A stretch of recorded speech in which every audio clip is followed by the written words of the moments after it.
शराब घोटाला और मनी लॉन्ड्रिंग मामलों में जिस तरह से अरविंद केजरीवाल और उनकी पार्टी बुरी तरह से उलझ चुके हैं, पश्चिम बंगाल में ममता बनर्जी और टीएमसी का भी कुछ वैसा ही हाल है। शारदा चिटफंड घोटाला और बहुचर्चित शिक्षक भर्ती घोटाला मामले में ममता बनर्जी की पार्टी चारों तरफ से घेर चुकी है। बीजेपी नेता शुभेंदु अधिकारी ने शारदा चिटफंड घोटाला मामले में मुख्यमंत्री ममता बनर्जी के खिलाफ जांच की मांग करके बंगाल के सियासी माहौल को गरमा दिया है। इससे पहले भी उन्होंने इस पूरे मामले में प्रधानमंत्री को खत लिखकर सीएम ममता बनर्जी के खिलाफ कार्रवाई की मांग की है। अभिषेक बनर्जी को सीबीआई की तरफ से जारी एक ताजा नोटिस पर प्रतिक्रिया देते हुए शुभेंदु अधिकारी ने एजेंसी की कार्रवाई को तत्काल और सक्रिय बताया। सीबीआई ने अभिषेक बनर्जी को राज्य में शिक्षक भर्ती घोटाला मामले में एजेंसी के सामने पेश होने को कहा था। हालांकि अभिषेक बनर्जी के ट्वीट के बाद फिर से एक नोटिस भेजते हुए सुप्रीम कोर्ट की सुनवाई तक इसे रोक दिया गया। शुभेंदु अधिकारी ने कहा कि सीबीआई बहुत अच्छा और सक्रिय काम कर रही है। राज्य सरकार के इतने असहयोग के बावजूद एजेंसी त्वरित काम कर रही है। टीएमसी विधायक जीवन कृष्ण साहा ने अधिकारियों से उनके फोन छीनने की कोशिश की और सबूत नष्ट करने की कोशिश की। इसके मद्देनजर सीबीआई की कार्रवाई सही है और यह जारी रहनी चाहिए, वरना ममता और उनके लोग सारे सबूत मिटा देंगे। उन्होंने कहा कि केंद्रीय एजेंसियां कथित शारदा घोटाला मामले में ममता बनर्जी की जांच करें। अभिषेक बनर्जी के खिलाफ कई मामले चल रहे हैं। उन्होंने केंद्रीय एजेंसियों से बुआ भतीजा यानी ममता और अभिषेक बनर्जी के खिलाफ कार्रवाई की मांग की। अधिकारी ने पूछा कि सीबीआई के पास शारदा घोटाले के तहत ममता की जांच के लिए पर्याप्त सबूत हैं, लेकिन ये जांच नहीं कर रही है। अगर दिल्ली आबकारी नीति मामले में सीएम केजरीवाल से पूछताछ की जा सकती है तो ममता से क्यों नहीं। उन्होंने कहा कि इसी तरह अभिषेक बनर्जी के खिलाफ और उनके परिवार के कई सदस्यों की संलिप्तता के बारे में बहुत सारे सबूत हैं। बंगाल के लोग पूछ रहे हैं कि उनके खिलाफ कार्रवाई क्यों नहीं की जा रही है। उन्होंने कहा कि वह इस मामले को लगातार उठा रहे हैं और इसे लेकर रैलियां और अभियान किए जा रहे हैं। अगर वह झूठ बोल रहे होते तो अभिषेक बनर्जी उनके खिलाफ मानहानि का मामला दायर करते। शुभेंदु अधिकारी ने अमित शाह के इस्तीफे की मांग को लेकर पश्चिम बंगाल के सीएम पर भी हमला किया और कहा कि वह भय मनोविकार के तहत ऐसा कर रही हैं। ममता बनर्जी ने अमित शाह को गुंडा और मुझे डकैत कहा। वह सिर्फ डर की वजह से इस तरह के अनैतिक बयान दे रही हैं। बीजेपी नेता ने यह भी कहा कि टीएमसी को बंगाल में अपने शासन के तहत राज्य में बीजेपी की तरह सक्रिय विपक्ष का सामना नहीं करना पड़ा है। तृणमूल कांग्रेस ने अपने शासन में बीजेपी जैसा सक्रिय विपक्ष नहीं देखा। सीपीएम और कांग्रेस दोनों ही उसके साथ सेटिंग करके रखते थे और इससे पहले पश्चिम बंगाल के बहुचर्चित शिक्षक भर्ती घोटाला मामले में टीएमसी नेता अभिषेक बनर्जी को सुप्रीम कोर्ट ने 17 अप्रैल को राहत देते हुए हाईकोर्ट के आदेश पर अंतरिम रोक लगा दी थी। इसके बावजूद भी उन्हें सीबीआई ने एक और नोटिस भेजा था और पूछताछ के लिए बुलाया था। हालांकि अब एक और नोटिस भेजते हुए सुप्रीम कोर्ट की सुनवाई तक इसे रोक दिया गया है। ये report news of India. Arvind Kejriwal सभी विपक्षी पार्टियों के साथ दिखना नहीं चाहते थे क्योंकि उनके हिसाब से वे सभी भ्रष्ट थे। लेकिन जब खुद ही उनके 2 मंत्री जेल पहुंच गए और शराब घोटाले की तलवार खुद अरविंद केजरीवाल पर आ टंगी तो वे कांग्रेस के नेतृत्व वाले विपक्षी गठबंधन के साथ जाने के लिए बेकरार हो गए। नीतीश ने बात बढ़ाई तो मल्लिकार्जुन खड़गे भी हमदर्दी जताने आगे बढ़ाए। लेकिन इस बात से दिल्ली से लेकर पंजाब तक कांग्रेस में विरोध शुरू हो गया। सवाल उठा कि एक भ्रष्ट पार्टी को कैसे अपने साथ रख सकते हैं। मतलब कि अरविंद केजरीवाल को कांग्रेस के नेताओं ने सियासी तौर पर अछूत करार दे दिया। बात यही नहीं रुकी। अजय माकन ने तो पार्टी से ये भी मांग कर डाली कि कांग्रेस का कोई वकील नेता केजरीवाल और उनके नेताओं की पैरवी न करे। अभिषेक मनु सिंघवी अदालत में केजरीवाल के नेताओं की पैरवी करते हैं और उन्हें ऐसा करने से रोका जाए ताकि पार्टी की छवि पर कोई दाग न आए। पंजाब कांग्रेस ने दिल्ली के मुख्यमंत्री अरविंद केजरीवाल और आम आदमी पार्टी के खिलाफ पूरी ताकत झोंकने का फैसला कर लिया, जबकि कांग्रेस 2024 से पहले विपक्षी एकता को मजबूत करने के प्रयास भी कर रही है। पंजाब कांग्रेस के एक नेता ने बताया कि विपक्षी एकता को जोड़ने के लिए चल रहे प्रयासों के मद्देनजर राज्य इकाई केजरीवाल और आम आदमी पार्टी के खिलाफ अपने हमलों को कम नहीं करेगी, क्योंकि उसने पंजाब में कांग्रेस को खत्म कर दिया और हमें उनके प्रति नर्म नहीं होना है। पंजाब पीसीसी इसे इस तरह से सोचती है कि लोगों को कांग्रेस को केजरीवाल की पार्टी के विकल्प के रूप में देखना चाहिए। ऐसे में उन्हें आम आदमी पार्टी पर हमला जारी रखना चाहिए ताकि उनके प्रति एक नैरेटिव सेट हो सके, कांग्रेस अपनी लहर बना सके। पंजाब के विपक्ष के नेता और कांग्रेस नेता प्रताप सिंह बाजवा ने भी इस पर ट्वीट किया था कि जब भ्रष्टाचार के खिलाफ लड़ाई की बात आती है तो अरविंद केजरीवाल भी दया के पात्र नहीं हैं। उन्होंने कहा कि आज तक दिल्ली और पंजाब में भ्रष्टाचार से लड़ने के लिए लोकपाल बिल न तो पेश हो पाया और न ही लागू। केजरीवाल इसे पूरी तरह से लागू करने में विफल रहे। कांग्रेस नेता ने मांग की कि पंजाब शराब घोटाले की भी सीबीआई जांच होनी चाहिए। अजय माकन भी कह चुके हैं कि आम आदमी पार्टी ने कांग्रेस का सफाया किया। माकन ने अपनी पार्टी के नेताओं से केजरीवाल के प्रति सहानुभूति नहीं रखने का आग्रह किया, वह भी तब जबकि केजरीवाल गंभीर भ्रष्टाचार के आरोपों का सामना कर रहे हैं।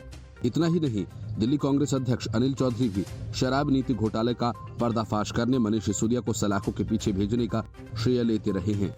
इन सब के बीच जब शराब घोटाला मामले में सीएम केजरीवाल को सीबीआई ने तलब किया था, तो इससे एक दिन पहले कांग्रेस अध्यक्ष मल्लिकार्जुन खड़गे ने अरविंद केजरीवाल को फोन किया था और उन्होंने 2024 के आम चुनावों से पहले विपक्षी दलों को भाजपा के खिलाफ एकजुट होने की जरूरत पर जोर दिया था। ये रिपोर्ट न्यूज़ ऑफ इंडिया। सियासत में जो बातें कही जाती हैं वैसा होता नहीं है और जो बातें नहीं कही जाती वह हो जाता है। महाराष्ट्र की सियासत में इन दिनों कुछ वैसा ही चल रहा है। खबरें अजीत पवार के बीजेपी में शामिल होने की थीं। उनके साथ करीब 35 एनसीपी विधायकों के होने की भी बातें सामने आईं। लेकिन एक दिन पहले अचानक अजीत पवार सामने आए और खुलकर कहा कि वे एनसीपी में ही हैं, थे और रहेंगे। लगे हाथ उन्होंने संजय राउत को तगड़ी फटकार लगाई और कहा कि हमारे बारे में बोलने वाले वो कौन हैं। शाम हुई तो शरद पवार के साथ इफ्तार पार्टी में अजीत पवार साथ दिखाई दिए, लेकिन रात ढलते ही खेल बदल गया। सूत्रों का कहना है कि मुंबई के कोलाबा इलाके के एक 5 स्टार होटल में अजीत पवार, प्रफुल्ल पटेल, दिलीप वलसे पाटिल और छगन भुजबल की मुलाकात हुई और इस बात की जानकारी नहीं मिल सकी है कि इन नेताओं के बीच किस मुद्दे पर बातचीत हुई है। लेकिन ये नेता भी अजीत पवार के साथ खड़े दिखाई दिए। खबर ये भी सामने आई कि एनसीपी प्रमुख शरद पवार ने भी इन विधायकों से फोन पर बातचीत की थी। हालांकि बीजेपी में शामिल होने की खबरों का खंडन करते हुए बीते दिन अजीत ने कहा था कि मैं एनसीपी में हूं और एनसीपी में ही रहूंगा। उन्होंने इन खबरों को अफवाह करार दिया था। अब इन सब के बाद भी अजीत पवार की इस बैठक ने राजनीतिक गलियारों में उनकी पार्टी छोड़ने की अटकलों को और तेज कर दिया है। अजीत चाहते हैं कि उनके साथ पूरी एनसीपी पार्टी बीजेपी के साथ चली जाए, जिससे साल 2024 में होने वाले लोकसभा चुनाव और विधानसभा चुनावों में पार्टी को फायदा हो सके। लेकिन शरद पवार तमाम विपक्षी दलों के साथ मिलकर बीजेपी को घेरने की योजना बना रहे हैं। सूत्रों की माने तो अजीत पवार का अभी भी बीजेपी में शामिल होने का इरादा है। एक दिन पहले ही शरद पवार और उनके भतीजे अजीत पवार ने खुद बीजेपी में शामिल होने वाली खबरों का खंडन किया था, लेकिन उनके एक्शन से बात कुछ और ही लग रही है। केवल अजीत के एक्शन ही नहीं बल्कि शिंदे गुट और सुप्रिया सुले के बयान भी साफ कर रहे हैं कि पार्टी में अंदर खाने कुछ तो चल रहा है। शरद पवार की बेटी सुप्रिया सुले ने कहा कि अगले 15 दिनों में 2 बड़े पॉलिटिकल विस्फोट होंगे, एक दिल्ली में, दूसरा महाराष्ट्र में।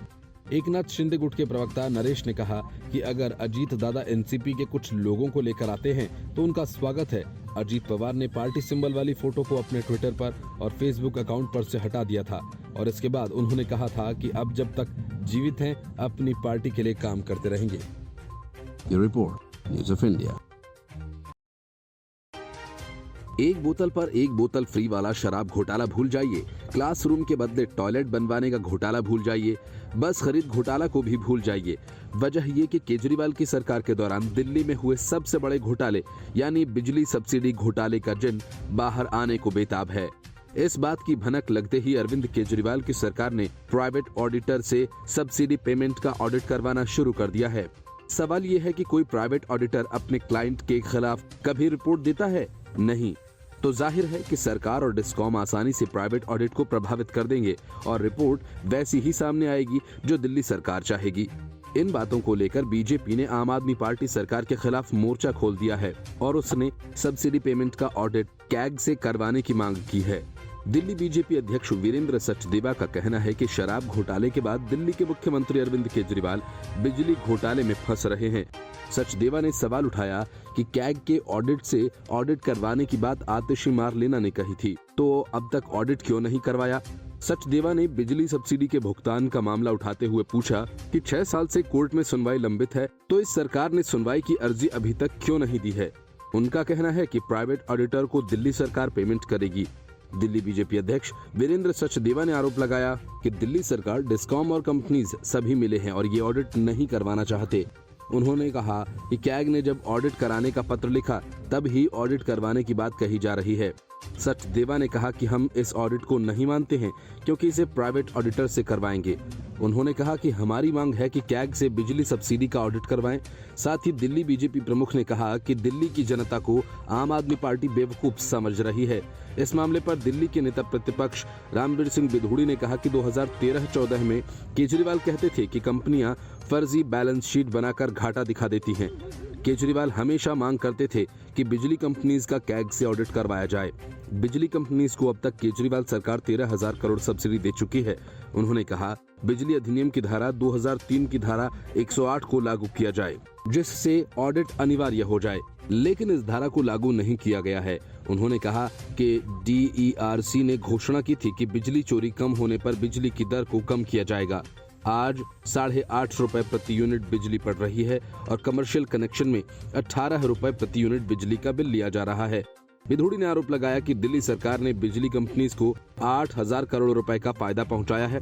उन्होंने कहा कि पावर परचेज कॉस्ट के नाम पर दिल्ली में 6% चार्जेस बढ़ाए गए। फिक्स चार्ज सबसे ज्यादा है। ये रिपोर्ट न्यूज़ ऑफ इंडिया।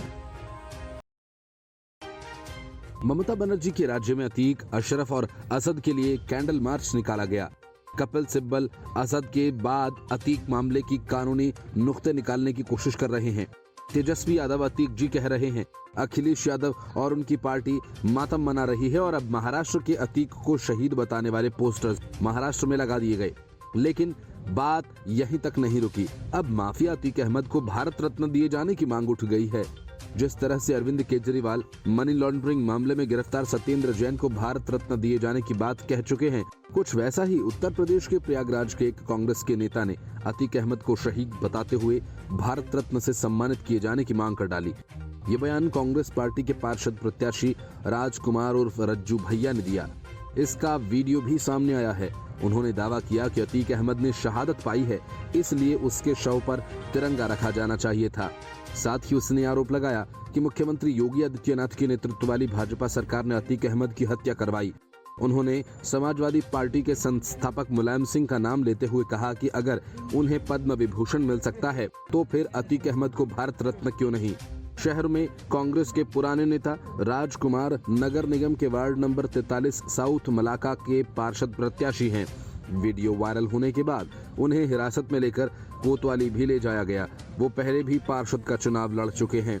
इस बयान के बाद कांग्रेस ने उन्हें 6 वर्षों के लिए पार्टी से निष्कासित कर दिया।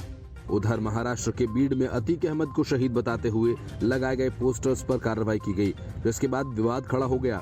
इन पोस्टर में न सिर्फ अतीक अहमद बल्कि उसके भाई अशरफ को भी शहीद बताया गया। इस मामले में मामला दर्ज किया गया है। इन पोस्टर्स में सार्वजनिक रूप से दोनों की हत्या की निंदा की गई है। ये बैनर माजल गांव इलाके में लगाया गया था। सूचना मिलते ही पुलिस मौके पर पहुंची और पोस्टर को भी त्वरित रूप से कार्रवाई करते हुए हटवा दिया गया। इसे मोहसिन पटेल की मोहसिन भैया मित्र मंडल ने लगाया था। पुलिस ने 4 आरोपितों को गिरफ्तार भी कर लिया है। अतीक गिरोह से इन लोगों के रिश्ते की भी जांच की जा रही है। ये रिपोर्ट न्यूज़ ऑफ इंडिया।